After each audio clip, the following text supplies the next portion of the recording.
बिस्मिल्लाहिर्रहमानिर्रहीम। इय्याका नअबुदु व इय्याका नस्तईन। चकवाल, मैं चाहता था कि रोशनी में मैं आज तकरीर करूं और पहुंच भी गया, लेकिन बदकिस्मती से अभी भी आप आ रहे हैं इस मैदान में। लेकिन माशाअल्लाह जितनी तादाद में आज और जिस जुनून में मैंने आज अपने चकवाल को देखा है, आपको आज मैं सलाम पेश करता हूं। अच्छा चकवाल, मैं अभी आपको थोड़ी देर में वीडियो भी दिखाऊंगा। मेरी कोशिश है कि मैं अपने चकवाल के खास तौर पर नौजवान और जो इतनी तादाद में मेरी बहनें आई हुई हैं, इनके लिए मैं आज आपको हकीकी आजादी की तहरीक में चकवाल को शामिल करूं, और जब इंशाअल्लाह मैं आपको कॉल दूंगा, मेरे सारे चकवाल के नौजवान, मेरी बहनें, मेरे बुजुर्ग, आपने सबने मेरी कॉल पे अपने मुल्क को हकीकी तौर पे आजाद करने के लिए आप सबने निकलना है।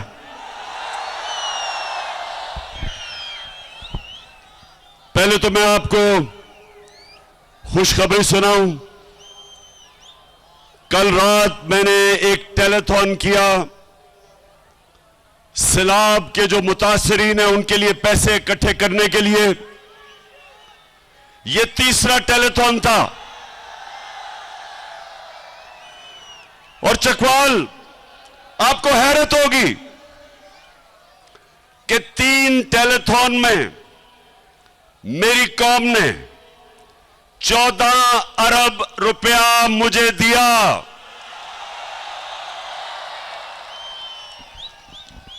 ये जो पाकिस्तानी कौम है, माशाअल्लाह, जब इनको यकीन हो जाए कि इनका पैसा सही जगह खर्च होगा, मैं ये दावा करता हूं कि दुनिया में इनसे ज्यादा खुले दिल के लोग नहीं हैं जो मेरे पाकिस्तानी हैं। 3 टेलीथॉन मतलब के 8.5 घंटे में 14 अरब रुपया। 14 लाइट्स। अच्छा अब जरा सुनना आपने। एक मैं पहले संजीदा बात से शुरू करना चाहता हूं। इस वक्त हमारे जो खास तौर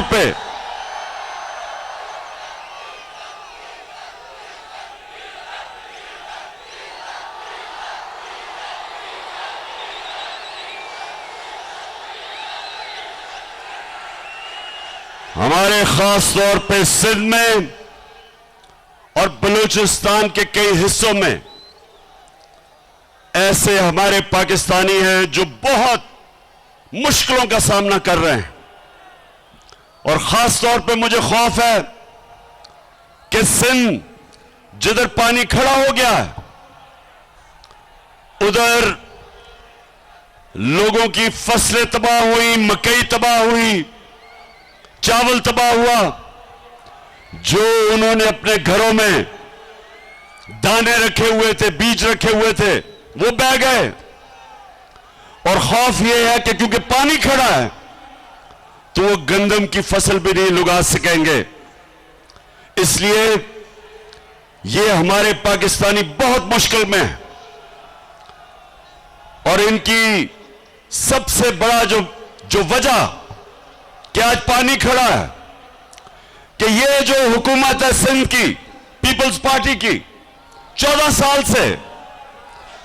साल से सिंध में बैठी है। इन्होंने अभी तक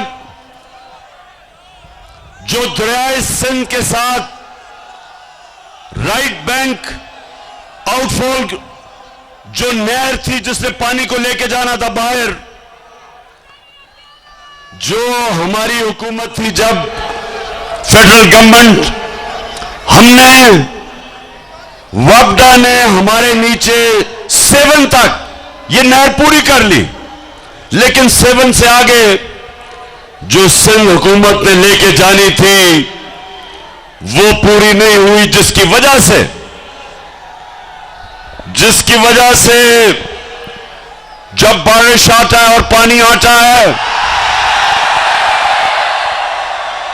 तो पानी जाता नहीं जब तक ड्रेन नहीं बनती, और वो पैसा बजाय उस नहर के लिए ये जो सिंध में पीपल्स पार्टी के डाकू बैठे हैं, इन्होंने ये पैसा चोरी करके इनके दुबई में और पाकिस्तान से बाहर इनकी प्रॉपर्टीज, इनके बैंक पे पैसे, और बेचारा आज सिंधी जो बेचारा गरीब किसान हारी,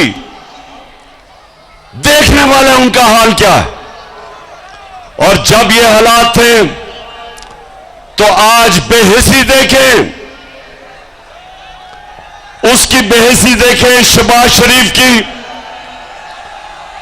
कि वो मुल्क से बाहर दौरे कर रहा है, यूनाइटेड नेशन चला गया है। कौन सा मार का मारना यूनाइटेड नेशंस, जब मुल्क के अंदर इतना बड़ा अजाब आया हुआ है।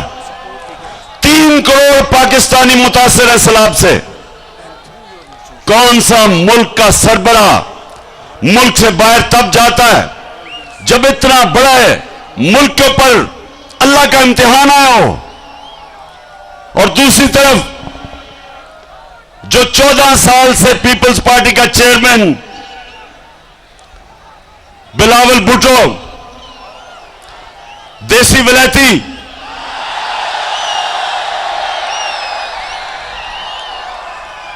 वो भी मुंह उठा के चला गया, बाहर चले गए। और बाहर इन्होंने जाके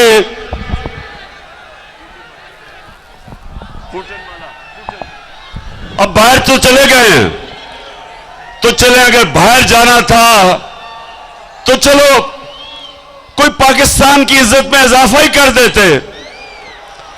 लेकिन जरा अभी देखें कि रूस में शहबाज शरीफ ने, ये वैसे मैं अपनी कौम को बार बार दिखाता हूं, वो कहते हैं ना चकवाल, वो कहते हैं क्योंकि चकवाल से माशाल्लाह ये गाजियों और शहीदों की धरती है, खुददार लोगों की धरती है। तो वो कहते हैं कि 100 शेरों की फौज जिसका सरदार गीदड़ हो, 100 शेरों की फौज जिसका सरदार गीदड़ हो वो हार जाएगी 100 गीदड़ों की फौज जिसका सरदार शेर हो। अब जरा ये देखें कि हमारा ये इंपोर्टेड प्राइम मिनिस्टर क्या कहता है। मैं सऊदी अरब से होके आया हूं, मैं यूएई के होके, अभी मैं तुर्की होके आया हूं, और मैंने उन भाइयों को कहा कि आप हमारे बड़े अजीम भाई हैं, हमेशा आपने हमारी मदद की। और मैंने यही कहा, जब मैं आया हूं तो आप समझेंगे शायद ये मांगने आया, मैं मांगने नहीं आया, लेकिन मजबूरी है। और आप जिस तरह माजी में 75 साल में आपने हमारा हाथ बटाया है, कुछ ऐसा आप हाथ बटा। मैंने कहा मैं शहबाज शरीफ बजाय लोगों से मांगने के लिए, बजाय लोगों के सामने, मुल्कों के सामने हाथ फैलाने के लिए, बजाय इसके जो आपने, आपके बड़े भाई ने, आपके खानदान ने, आपके टब्बर ने, और जो जरदारी और उसके टब्बर ने जो 30 साल से इस मुल्क का पैसा चोरी करके मुल्क के बाहर ले गए हो, अगर आधा भी पैसा वापस ले आओ तो ये मांगने की जरूरत ना पड़े, हमें जलील ना करवाओ ऐसे कि मैं जी उधर मांगने गया तो मैं उधर मांगने गया, तो आधा भी पैसा ले आओ, मांगने की जरूरत ना पड़े। तो मैं अभी यूनाइटेड नेशंस का सेक्रेटरी जनरल आया हुआ था, जरा ये भी सुन लें। मैं इसलिए आपको ये चीजें बता रहा हूं, हमारे मुल्क की बदकिस्मती क्या हुई। कायदे आजम हमारे बड़े लीडर, अजीम लीडर, और हमारी मुल्क की बदकिस्मती कि वो ज्यादा देर जिंदा नहीं रहे। मुल्क बनने के बाद वो ऊपर चले गए, अल्लाह को प्यारे हो गए। उसके बाद बड़े मेरे इख्तिलाफ भी होंगे जुल्फिकार अली भुट्टो से, लेकिन वो भी एक खुददार लीडर था। उसको साजिश करके तब भी मुल्क के अंदर जो मीर जाफर बैठे थे उनको उसको गिराया और उसको फांसी चढ़ाई। वो भी आजादी की बात करता था। और उसके बाद ये जो इंपोर्टेड क्राइम मिनिस्टर आया साजिश के तहत, बैरूनी साजिश, और यहां हैंडलर जो लेके आए। अब ये देखें, ये मैंने सारी दुनिया फिरा हूं, अपनी मेरी उम्र जितनी हो गई सारी दुनिया देखी है। मैंने कभी किसी प्राइम मिनिस्टर को ये बातें नहीं करते देखा जो इसने यूनाइटेड नेशंस का जो सेक्रेटरी जनरल अभी आया हुआ था एंटोनियो गुटेरेस, उससे पैसे मांग रहा था, उसे पैसे मांग रहा था। जरा ये सुने वो क्या कहता है। General Secretary, and I assure you, whatever support we get from your institution and through your institution, I give you my word of honor, along with all these ladies and gentlemen sitting on this table, ministers, general officers, government officials, ladies and gentlemen, that every penny we get from you or from wherever, we will spend it most transparently and in the interest of the suffering humanity. Thank you. एक minute, अब मैं उर्दू में तर्जमा कर रहा हूं इसका। चकवाल, ये उर्दू में तर्जमा सुनो। वो ये कह रहा है कि सेक्रेटरी जनरल साहिब, आप जो भी हमें पैसा देंगे या आप जो भी दुनिया से हमें पैसा इकट्ठा करके देंगे, मैं आपको यकीन दिलाता हूं कि वो हम पैसा चोरी नहीं करेंगे, दयानतदारी से खर्च करेंगे लोगों पे। अब शहबाज शरीफ, तुम इस मुल्क में तो ड्रामे करते रहे, शोबाजियां करते रहे, इश्तिहारों के अंदर तरक्की भी तुम्हारी होती रही, अरबों रुपया कौम ने खर्च किया, कौम का पैसा, टैक्स का पैसा आपने खर्च किया अपने इश्तिहारों में कि पंजाब स्पीड और जो भी आपने ड्रामे किए। अब आपका ख्याल है कि वो सेक्रेटरी जनरल को आप जब कह रहे थे कि सर हम आपका पैसा चोरी नहीं करेंगे, ठीक खर्च करेंगे, आपको यह नहीं पता कि यूनाइटेड नेशंस के सेक्रेटरी जनरल, उसने पूरी एक टीम बिठाई हुई है, जिस टीम का मकसद क्या है कि वो पता चलाए कि गरीब मुल्क गरीब क्यों हो रहे हैं और अमीर मुल्क अमीर क्यों हो रहे हैं। इसको कहते, एक पैनल मायशत के एक्सपर्ट्स, माहिरीन को बिठा के उन्होंने ये रिसर्च करवाई कि अमीर मुल्क अमीर क्यों हो रहे हैं और गरीब मुल्क गरीब क्यों हो रहे हैं। उस पैनल ने क्या 2 साल की रिसर्च के बाद किस नतीजे पे आए? उन्होंने कहा कि अमीर और गरीब मुल्क में फासले एक वजह से बढ़ रहे हैं कि गरीब मुल्कों के प्राइम मिनिस्टर वो क्या करते हैं कि वो मुल्क का पैसा चोरी करके, जिसको मनी लॉन्ड्रिंग कहते हैं, और वो मुल्क से बाहर ले जाते हैं और बड़े बड़े लंदन में बड़े बड़े महल खरीद लेते हैं और ऑफशोर अकाउंट्स में पैसा रख देते हैं। तो जब गरीब मुल्कों के अपने बड़े बड़े ओहदेदार उसी मुल्क का जब पैसा चोरी करके बाहर लेके जाते हैं, मुल्कों का दिवालिया निकल जाता है। वो सेक्रेटरी जनरल को खुद पता है इस चीज का कि 60% चकवाल 60% जो पाकिस्तान के वजीर बनाए हुए हैं वो जमानत पे हैं, उनके करप्शन के केसेस हैं, वो जमानत पे बैठे हुए हैं। तो वो किस मुंह से तुम्हें पैसे देगा? कभी चोरों को भी कोई पैसा देता है? उसको पता है कि तुम्हें और तुम्हारे बेटों को सजा होने वाली थी FIA के केस में, जिधर 16 अरब रुपए तुमने अपने रमजान शुगर मिल के नौकरों के नाम पे लिए, एक मकसूद चपड़ासी के नाम 4.25 अरब रुपया लिया, 4.25 अरब रुपया मकसूद चपड़ासी जिसकी तनख्वाह 15,000 रुपए थी,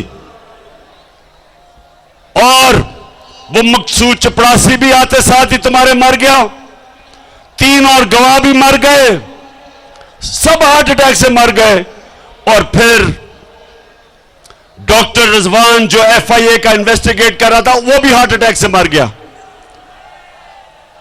तो उस सेक्रेटरी जनरल को सारा पता है, वो तुम्हें इसलिए आज दुनिया पैसे नहीं दे रही।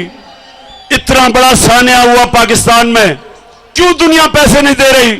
क्योंकि दुनिया को पता है कि इस वक्त बैरूनी साजिश के तहत मुल्क के ऊपर डाकुओं को बैठा दिया है, चोरों को बैठा दिया है। कोई चोरों को पैसा नहीं देता।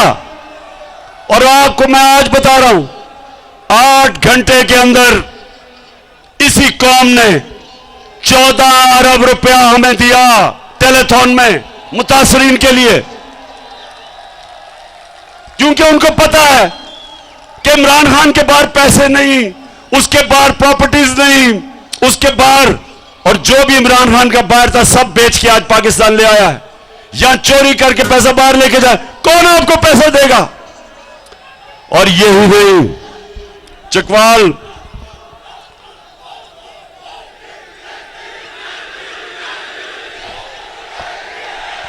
क्या समझ नहीं आई?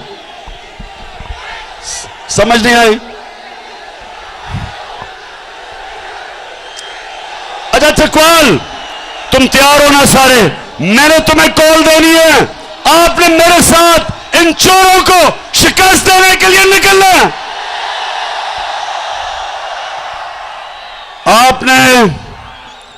आपको क्रिकेट के उन्होंने, जिस जमाने में मैं क्रिकेट खेलता था, आपको क्रिकेट के उन्होंने थोड़े से शॉट्स दिखाए। नौजवानों मेरी बात सुन लो, नौजवानों आपके लिए, मैंने अपनी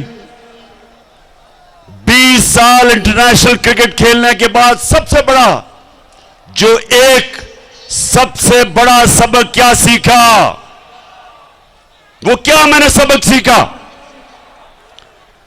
कि जो इंसान हार नहीं मानता, उसको हार हरा नहीं सकती। हारता इंसान तब है जब वो हार मान जाता है, और इमरान खान ने जिंदगी में कभी हार नहीं मानी। इन्होंने जब मुझे बैरूनी साजिश के तहत मेरी जब गवर्नमेंट गिराई, तो ये समझे कि इमरान खान चुप करके बैठ जाएगा, कहेगा जी अच्छा अगली इलेक्शन की इंतजार करूंगा।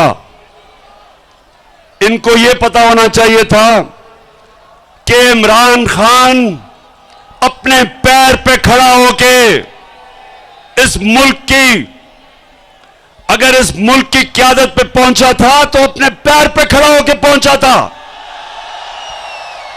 वो किसी एस्टेब्लिशमेंट की नर्सरी के अंदर नहीं पाला गया था। वो नवाज शरीफ की तरह जनरल जनानी के घर पे सरिया लगाते लगाते नहीं चीफ मिनिस्टर और प्राइम मिनिस्टर बना था। 22 साल मेहनत की। थोड़े से लोग थे मेरे साथ, मैं याद है पहली दफा 26 साल पहले चकवाल आया, थोड़े से लोग थे, थोड़े थोड़े 10, 15, 20, 50 लोग से शुरू किया। अपनी इस मुल्क में लोगों के पास घर घर गया, सारे मुल्क में फिरा, अपनी कौम को समझाने की कोशिश की कि मेरे नबी सल्लल्लाहु अलैहि वसल्लम ने जब मदीना की रियासत बनाई तो उसकी बुनियाद रखी अदल और इंसाफ पे। इसलिए मैंने अपनी जमात का नाम रखा इंसाफ की तहरीक, क्योंकि कोई माशरा इंसाफ के बगैर ऊपर नहीं आ सकता। इसलिए हजरत अली रज़ी अल्लाह ताला ने कहा था कि कुफर का निजाम चल जाएगा लेकिन जुल्म का निजाम नहीं चल सकता, ना इंसाफी का निजाम नहीं चल सकता। ये मेरे नबी सल्लल्लाहु अलैहि वसल्लम दुनिया के सबसे अजीम लीडर ने क्या कहा कि वो कौम है। चकवाल, ये जरा आज मेरी बड़ी गौर से आपने बात सुननी है, क्योंकि उसके बाद मैं तहरीक में निकलने लगा हूं। मैं ये कभी इन चोरों को तस्लीम नहीं करूंगा, कभी मैं इन चोरों को तस्लीम नहीं करूंगा। जब तक मेरे में खून है मैं इनका मुकाबला करूंगा, और जो भी इनके पीछे समझ रहे हैं कि ये कौम चोरों को तस्लीम करेगी, उनका भी मुकाबला करूंगा, कभी हार नहीं मानूंगा।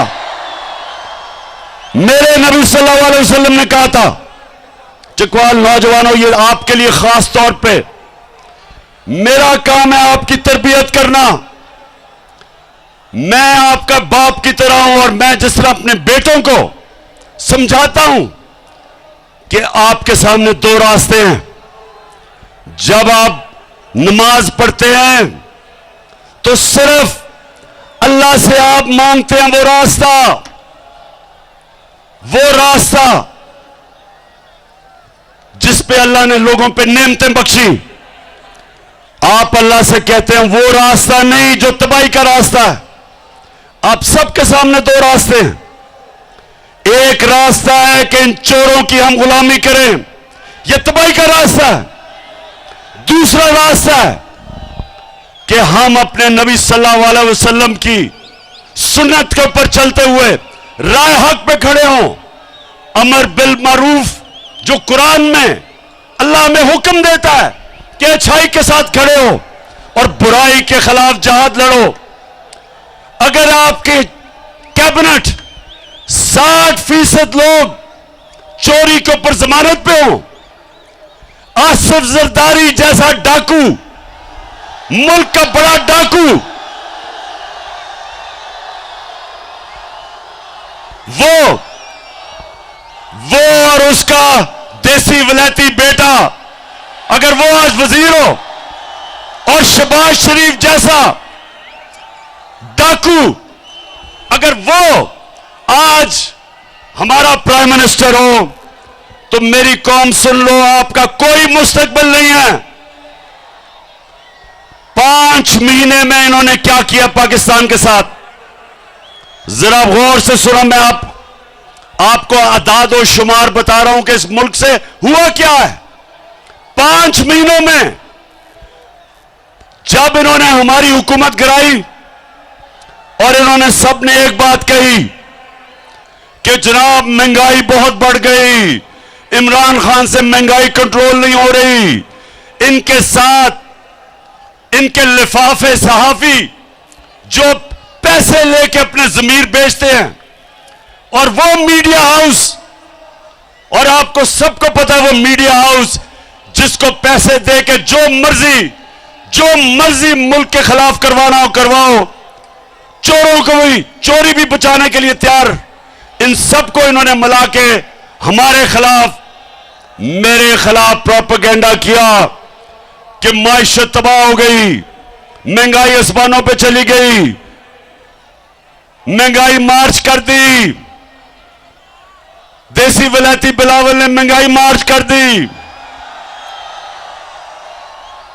फजल रहमान डीजल ने 2 धरने दे दिए।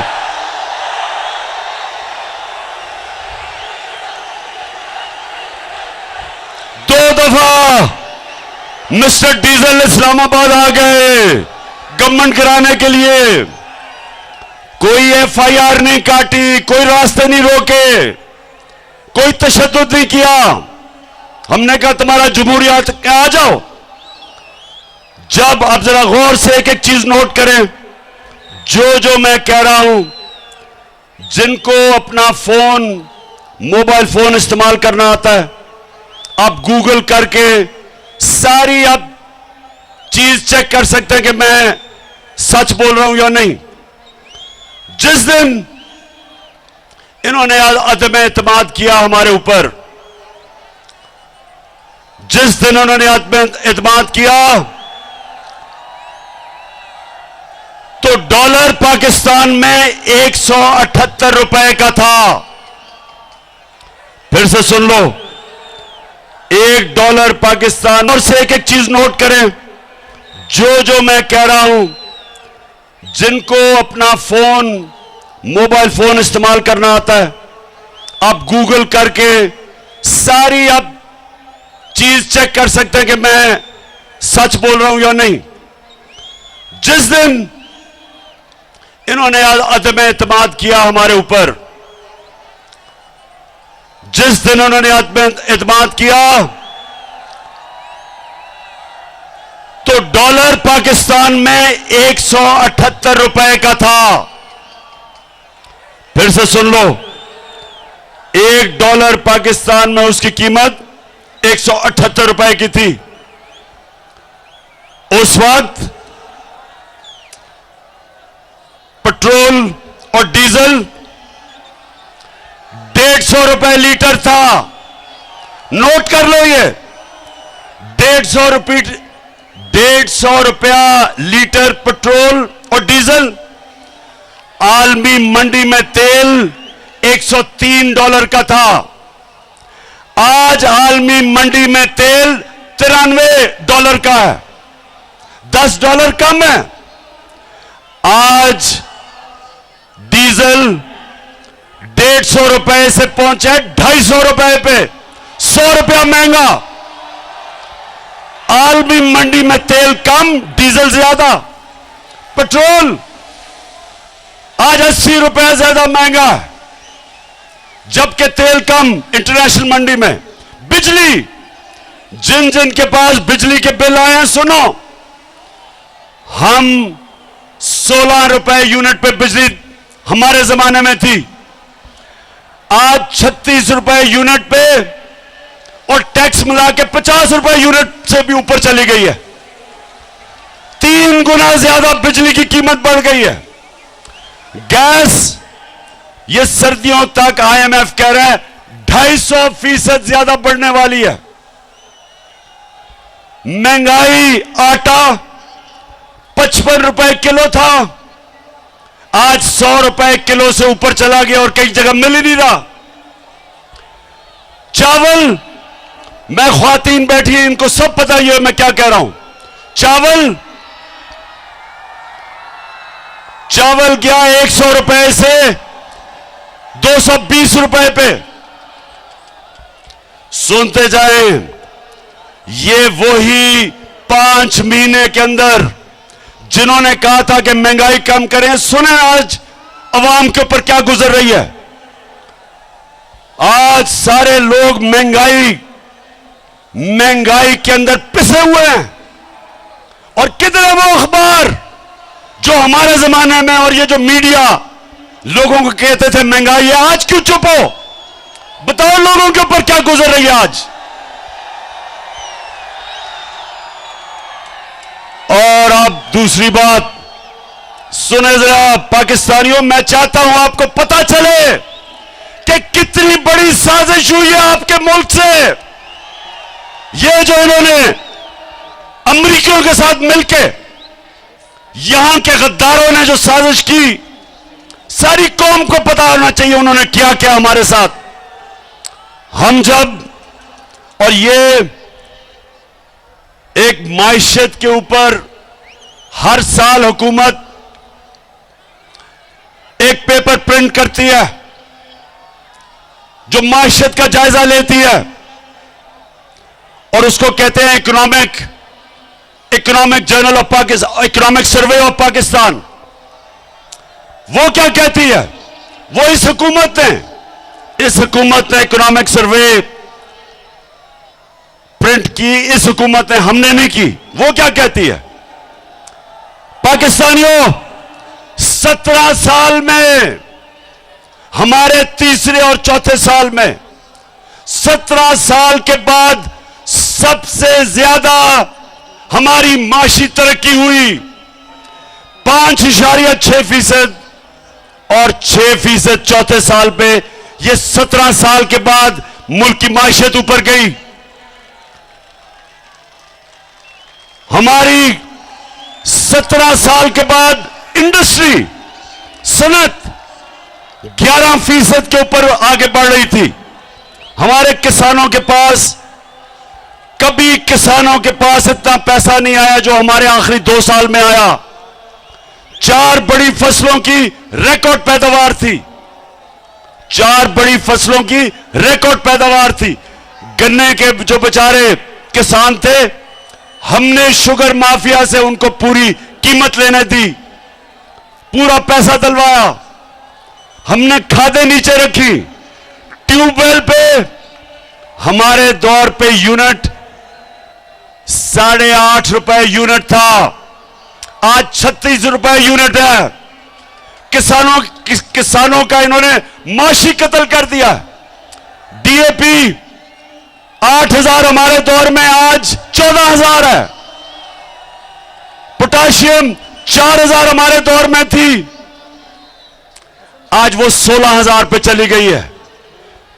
महंगाई आसमानों पे, बिजली आसमानों पे, इंडस्ट्री बंद हो रही है, एक्सपोर्ट्स गिर रही हैं, बेरोजगारी बढ़ रही है। और मैं आज सवाल पूछता हूं, हर उस गद्दार ने, हर गद्दार से सवाल पूछता हूं जो ये इंपोर्टेड चोरों की हुकूमत जिन्होंने हमारे ऊपर मुसल्लत की। आज हमारा रुपया गिर रहा है। रुपए गिरने से नौजवानों, मेरा काम है फिर से आपको बताऊं आगे होने क्या वाला है। इंडस्ट्री बंद हो रही है। हमारे जमाने में पाकिस्तान की तारीख की रिकॉर्ड एक्सपोर्ट्स थी, रिकॉर्ड डॉलर्स पाकिस्तान में आ रहे थे। ये जो पाकिस्तान छोड़ के गए थे 2018 में, जो टोटल पाकिस्तान में डॉलर आ रहा था रेमिटेंसेस से और एक्सपोर्ट से, वो 43 अरब डॉलर था। सुन लो, 43 अरब डॉलर था। और इन्होंने जो कर्जा छोड़ के गए थे 20 अरब डॉलर बैरूनी कर्जा था। जब इन्होंने हमारी गवर्नमेंट गिराई, कोरोना के बावजूद, आलमी महंगाई के बावजूद, पेट्रोल तेल की कीमत ऊपर जाने के बावजूद, हम 16 अरब रुपए का, 16 अरब डॉलर का बैरूनी खसारा छोड़ के गए। लेकिन हमारी जो आमदनी थी वो 63 अरब डॉलर पे गई। 20 अरब डॉलर हमने आमदनी अपनी बढ़ाई। तो हम वो जो पाकिस्तान छोड़ के गए थे, जो इन्होंने कहा था बहुत बुरे हालात है, हमारी फैसलाबाद में मजदूर नहीं मिल रहे थे, फैसलाबाद के अंदर मजदूर नहीं मिल रहे थे। हमारी टेक्सटाइल इंडस्ट्री जो आज 20% बंद हो चुकी है, मोटरों की और मोबाइल फोन की 50% बंद हो चुकी है। तो मैं आज पूछता हूं हर उस गद्दार से कि जिन्होंने पाकिस्तान से यह जुल्म किया है, यह कौम भी आपको माफ नहीं करेगी और अल्लाह भी आपको माफ नहीं करेगा। जो गरीब की तकलीफ है आज, जो आज आज महंगाई में हमारी आवाम पिस रही है, जो गरीब की तकलीफ है कोई माफ नहीं करेगा। और मैं अब एक और चीज के ऊपर, चकवाल सुन लो जरा, ये मैं अब अपनी तकरीर की खत्म करने पे जा रहा हूं, लेकिन बड़ी जरूरी आपसे बात करनी है पहले, और वो ये कि मैंने कहा, चकवाल सुनो जरा, मैंने कहा कि जो आर्मी चीफ है उसको मेरिट के ऊपर सिलेक्शन होना चाहिए। मैं समझता हूं कि वो कौम जिस कौम में मेरिट होती है वो हमेशा आगे निकल जाती है उन कौमों से जिधर मेरिट नहीं होती। एक क्रिकेट टीम जो मेरिट पे सिलेक्ट होती है वो हरा देगी उस टीम को जो उसके जिस मुल्क की आबादी ज्यादा भी हो लेकिन जिधर सिफारशी आ जाते हैं। तो मैंने जब ये कहा कि आर्मी चीफ को मेरिट पे सिलेक्ट करना चाहिए, और मैंने कहा कि ना जरदारी और नवाज शरीफ ये कभी मेरिट पे सिलेक्ट नहीं किसी को कर सकते, क्योंकि इनके ज़हन में इनको मेरिट का मतलब ही नहीं पता। जो दो उनको अपने खानदान के अलावा कोई नजर ही नहीं आता। अब मुझे यह बताएं, पीपल्स पार्टी अगर जरदारी अपने देसी विलायती बच्चे को पार्टी का चेयरमैन बना देगा, जो अभी तक उर्दू भी नहीं सही बोल सकता, बारिश आता है पानी आता है, 14 साल हो गए, उसका क्या मुकाबला है? इत्तेजाज आसन जैसे दानश्वर, एक पुराना मंजा हुआ पॉलिटिशियन, बिलावल का क्या मुकाबला उससे? अगर मेरिट होती तो ना जरदारी ना बिलावल पीपल्स पार्टी का चेयरमैन होते, इत्तेजाज आसन होता। और अगर दूसरी तरफ मेरिट होती तो नवाज शरीफ की, ना शहबाज शरीफ का बेटा हमजा, जिसको कुकड़ी भी कहते हैं, हमजा ने पंजाब का वजीर आला बनना था, और ना मरियम बीबी ने बनना था नून लीग की शहजादी। वो शहजादी बनी हुई है। चौधरी निसार पुराना मंजा हुआ सियासतदान, वो नून लीग से अलहदा इसलिए हुआ कि चौधरी निसार पुराना मंजा हुआ सियासतदान, वो नून लीग से अलहदा इसलिए हुआ कि कहां चौधरी निसार और कहां मरियम। मेरिट की समझ ही नहीं है इनको। पहले तो इनको मेरिट की नहीं समझ, इन दोनों को, चोरों को। दूसरा, इनका अरबों डॉलर मुल्क से चोरी करके बाहर ले गए हैं, इनके पैसे बाहर पड़े हैं, इनके बड़े बड़े जो महल्लात हैं, इनके जो ऑफशोर अकाउंट्स में पैसे पड़े हैं, जिधर इनके पैसे पड़े हैं ये उन लोगों के गुलाम हैं। ये कभी इस मुल्क की आजादी के लिए नहीं खड़े हो सकते, क्योंकि जिन मुल्कों के अंदर इनके पैसे पड़े हैं उन मुल्कों के ये गुलाम इसलिए हैं कि वो जब चाहे इनको पकड़ सकते हैं, क्योंकि ये बता ही नहीं सकते कि पैसा किधर से आया। अभी तक जो 4 बड़े बड़े महलात इन्होंने लंदन में लिए हुए हैं, और या इसके बेटे ने 10 अरब के हसन शरीफ घर में ठहरा है, एक रसीद नहीं बता सकते कि पैसा किधर से आया, क्योंकि पाकिस्तानियों आपका चोरी किया हुआ पैसा बाहर गया है। तो ये चोर जरदारी, जिसके ऊपर किताबें लिखी हुई हैं चोरी पे, जिसके ऊपर बाहर के अखबारों में मजमून आए हुए हैं इनकी चोरी पे, क्या ये पाकिस्तान का आर्मी चीफ, क्या ये सिलेक्ट करेंगे? बताओ, इनको आप देंगे सिलेक्ट करने के लिए?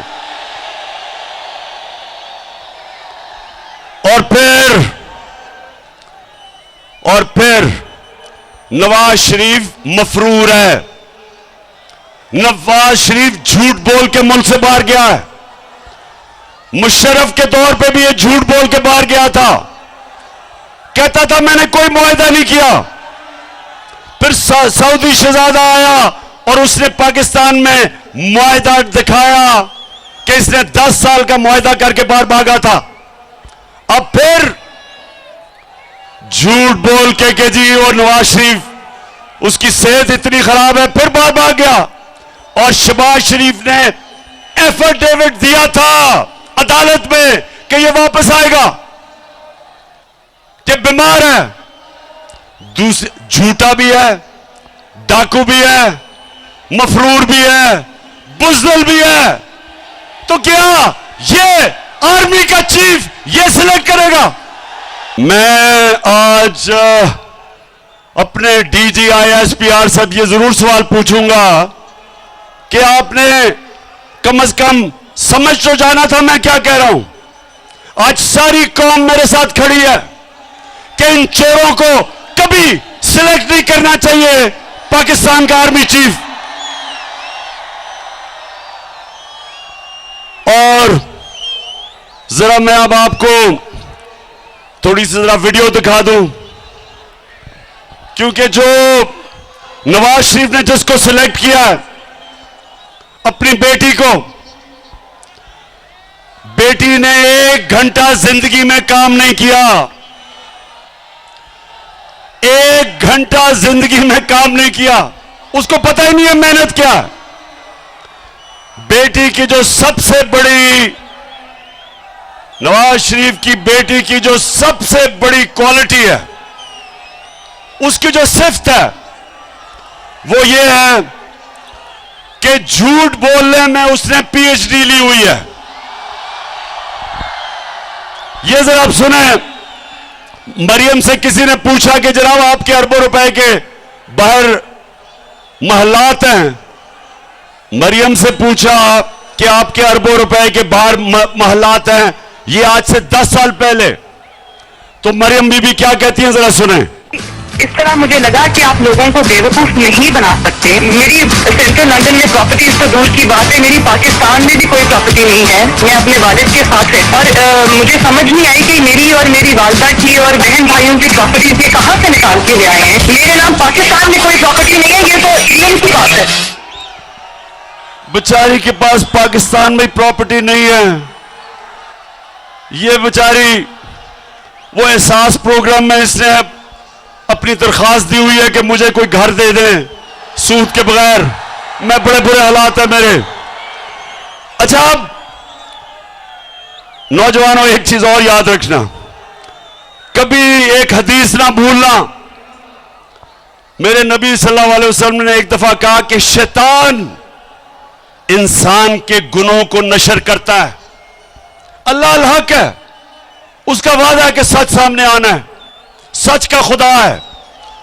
तो ये तो दावा कर दिया कि मेरी लंदन तो छोड़े, पाकिस्तान में भी प्रॉपर्टी नहीं है, मेरे तो रहने के लिए कोई जगह नहीं है।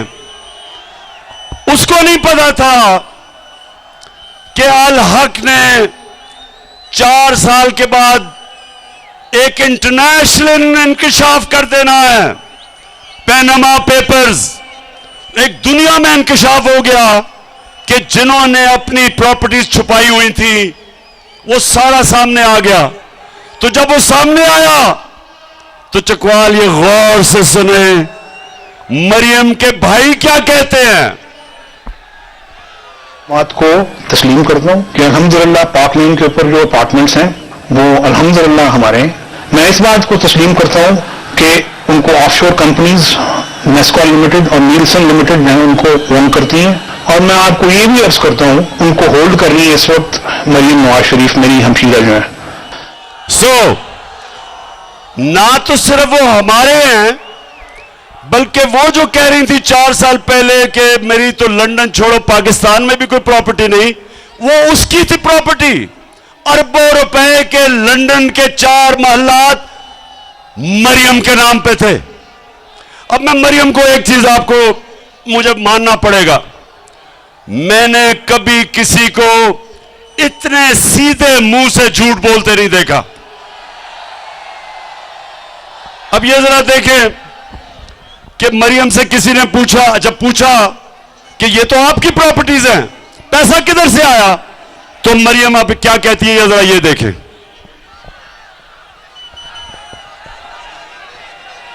मुनीर, वो एक अरबपति दादा के पोते हैं। उस अरबपति दादा के पोते हैं जो 1960s और 70s में पाकिस्तान का अमीर तरीन इंसान था। सुन लिया?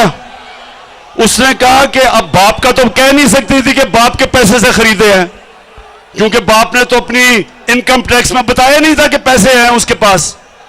तो उसने क्या कहा, उसने कहा मेरे दादा थे, क्योंकि दादा दुनिया में नहीं थे तो किसी ने पूछना ही नहीं था। तो बड़े सीधे, आपने वैसे शक्ल देखी, ऐसे सीधे मुंह से उसने कहा कि मेरा दादा अरबोपति था।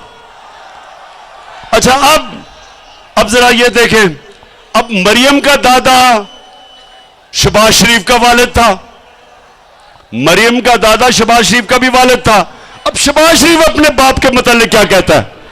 खानदान, मेरे खानदान को 22 खानदानों में शुमार नहीं होता था। मुझे इसके ऊपर बाइस फख्र है कि मेरे वालिद का ताल्लुक एक गरीब किसान के घराने से था, हिंदुस्तान से। वो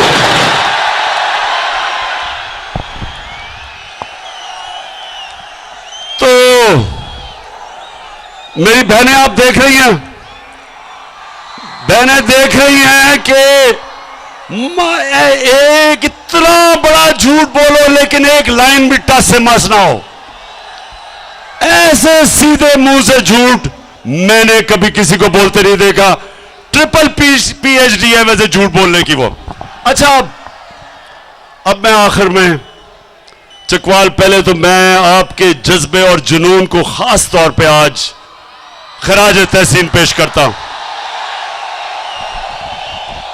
माशाल्लाह आपका शऊर, एक एक चीज आप समझ गए। मैंने आपको यह बताने की कोशिश की कि देखें, जो मुल्क ऊपर जाते हैं, ये प्लीज ये बात सुन लें, एक वो आपके सामने पाकिस्तानी खड़ा है, सारी दुनिया देखी है जिसने। मैं आपको आज बताऊं कि वो मुल्क जो तरक्की करते हैं, वो मुल्क मेरे नबी सल्लल्लाहु अलैहि वसल्लम ने जो मदीना के अंदर असूल बनाए थे, उन उसूलों पे वो खड़े होते हैं। उन मुल्कों के अंदर कानून की बालादस्ती है, उन मुल्कों में अदल और इंसाफ है, और उनके जो शहरी हैं वो अमर बिल मारूफ पे चलते हैं, हक के साथ खड़े होते हैं, अच्छाई के साथ खड़े होते हैं और बुराई के खिलाफ जहाद करते हैं। बरतानिया का प्राइम मिनिस्टर, चकवाल ये गौर से सुने, भारी अक्सरियत से उसने जीता इलेक्शन। बोरिस जॉनसन, चकवाल के लोगों, बोरिस जॉनसन लंदन में जब इंग्लैंड में इलेक्शन जीता भारी अक्सरियत से, उससे एक गलती हो गई। जब कोरोना के दौर पे उन्होंने कहा कि लोगों को फासले रखने हैं, लोगों को जमा नहीं होना, उससे गलती ये हो गई कि अपने ऑफिस के बाहर एक दिन उसने अपने ऑफिस के लोग जमा कर लिए। पाकिस्तान में अखबार में भी खबर ना आती। लोगों ने सवाल पूछा कि आप लोगों को कह रहे हैं कि फासले रखो, सोशल डिस्टेंसिंग करो, लेकिन आपने अपने ऑफिस के लोगों से क्यों इकट्ठा करके मुलाकात की जब लोगों को आप कह रहे हैं कि फासले रखो? मेरे पाकिस्तानियों, इस चीज के ऊपर उसको रिजाइन करना पड़ा।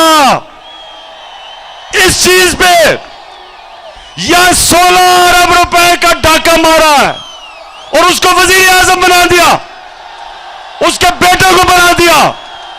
एक बेटा मफरूर उसका बाहर भागा हुआ है और रिजाइन करना पड़ा। इस चीज पे या 16 अरब रुपए का डाका मारा है और उसको वजीर आजम बना दिया, उसके बेटे को बना दिया। एक बेटा मफरूर उसका बाहर भागा हुआ है, नवाज शरीफ के 2 बेटे बाहर भागे हुए हैं। और आज हम तस्वीर देख रहे हैं कि शहबाज शरीफ नवाज शरीफ को मिलके तय कर रहा है कि पाकिस्तान का आर्मी चीफ कौन होना चाहिए। इससे ज्यादा चकवाल, इससे ज्यादा हमारे मुल्क की क्या तौहीन हो सकती है कि ये चोर फैसले करें इस मुल्क के ऊपर? क्या मुस्तकबिल हो सकता है? आपका क्या मुस्तकबिल हो सकता है कि चोर ऊपर बैठ जाए? एक फैक्ट्री के ऊपर आप चोर बैठा दें, फैक्ट्री बंद हो जाएगी। मुल्क किस तरह चल सकता है? और ये जो लोग समझते हैं कि हम चुप करके ये डराने धमकाने से हम चल जाएंगे और हम इनको कबूल कर लेंगे। मीडिया के ऊपर, मीडिया पे पाबंदियां, जो इमरान खान को मीडिया दिखाता है उसको बंद करते हैं, जो सहाफी हमारी राय देखता है या हमारे प्रो होता है उसको बंद करते हैं। इमरान रियाज जैसे आदमी को जेल में डाला, अशरफ शरीफ जैसे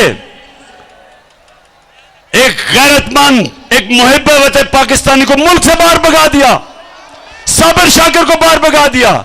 एयाज अमीर, आपके चकवाल का एयाज अमीर, उसको इन्होंने जलील करने की कोशिश की। समी इब्राहिम, सिर्फ उनका कसूर यह था कि वो उनमें जुर्रत थी राय हक पे चलने के लिए। डराना शहबाज गिल से जो इन्होंने किया, नंगा करके उसको मारा, जेल में बंद करके तशद्दुद किया और मेरे ऊपर दहशतगर्दी का मुकदमा बना दिया, सिर्फ इसलिए कि मैं कह रहा हूं कि जिन लोगों ने, जो भी जिम्मेदार थे, शहबाज शरीफ को जब तशद्दुद किया गया, कस्टोडियल टॉर्चर की गई, उसके ऊपर हम कानूनी कार्रवाई करेंगे। मेरे ऊपर दहशतगर्दी का पर्चा बना दिया। जो सारे सुन ले आज, मेरी आज गौर से बात सुन लो। मैं अगर इन हरबों से अगर आपका ख्याल है कि मैं पीछे हट जाऊंगा, जो लोग मुझे 50 साल से जानते हैं, जो मुझे जानते हैं, उनको यह पता है कि जितना यह करोगे उतना और जोर से मैं आपका मुकाबला करूंगा। फिर से चकवाल, वैसे माशाल्लाह आपका जज्बा जुनून फिर मार गया हूं, सलाम पेश करता हूं आपको। अच्छा चकवाल, अब हमने सबने, हर पाकिस्तानियों को मैं आज कह रहा हूं, तैयारी करो, तैयारी करो आप सब। और मैं सियासत की बात नहीं कर रहा, मैं हकीकी आजादी की बात कर रहा हूं, मैं जहाद की बात कर रहा हूं। मैं उस पाकिस्तान की बात कर रहा हूं जो मेरे लीडर कायद आजम ने जद्दोजहद की, और मेरा जो नजरियाती लीडर इलामा इकबाल की जो सोच थी, उस पाकिस्तान को अगर हमने, वो पाकिस्तान जिसने एक अजीम कौम बनना था, जिधर दुनिया में हर पासपोर्ट की इज्जत होनी थी, जिसका नारा था कि पाकिस्तान का मतलब क्या, ला इलाहा इल्लल्लाह, ए अल्लाह तेरे सिवा हम किसी के सामने नहीं झुकते, हम किसी अमेरिकी के सामने नहीं झुकते, हम किसी डाकू के सामने नहीं झुकते, हम खौफ के बुत के सामने नहीं झुकते। कूफा के लोगों को पता था कि हजरत इमाम हुसैन राय हक पे थे, कूफा के लोग जानते थे, लेकिन यजीद के खौफ की वजह से निकले नहीं। और इस्लाम की तारीख का सबसे बुरा सानिया हुआ, सबसे तकलीफदेह वाकया हुआ, क्योंकि लोग डर गए, खौफजदा हो गए, ला इलाहा इल्लल्लाह को भूल गए। बजाय अल्लाह कि तेरे सिवा हम किसी के सामने नहीं झुकते, खौफ के बुत के सामने झुक गए और जुल्म हुआ। इस्लाम की तारीख का सबसे बड़ा सानिया हुआ। मैं आज अब पाकिस्तानियों को कह रहा हूं कि तोड़ दो ये खौफ के बुत को तोड़ दो। ये जो टेलीफोन आता है जी गुमनाम नंबर से धमकियां देने के लिए, वापस धमकियां दो उनको। जो डराता है वापस डराओ उसको। जो मिस्टर एक्स और मिस्टर वाई लोगों को धमकियां देते हैं, वापस धमकियां दो इनको। ये होते कौन है? ये होते कौन है आपको डराने वाले? आप हैं इस मुल्क की कौम, अवाम है मुल्क का। जो मुल्क की क़यादत अवाम का फैसला है। ये खुफिया नंबरों से डराना धमकाना कि जी हम ये कर देंगे वो कर देंगे, जो करना करो हम भी करेंगे।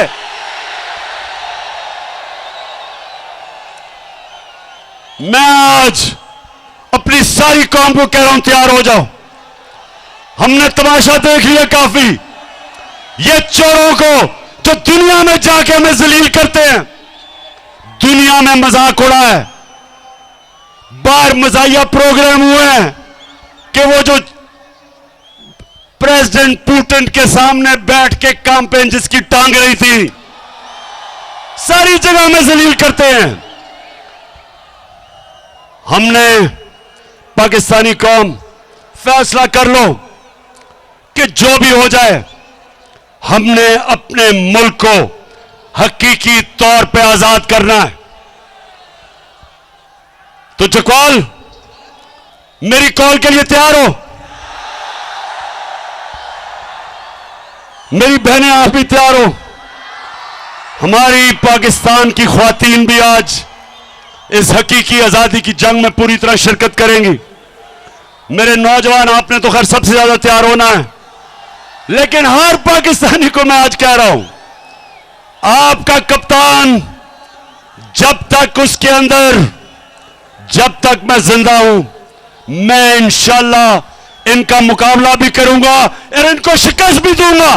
पाकिस्तान जिंदाबाद।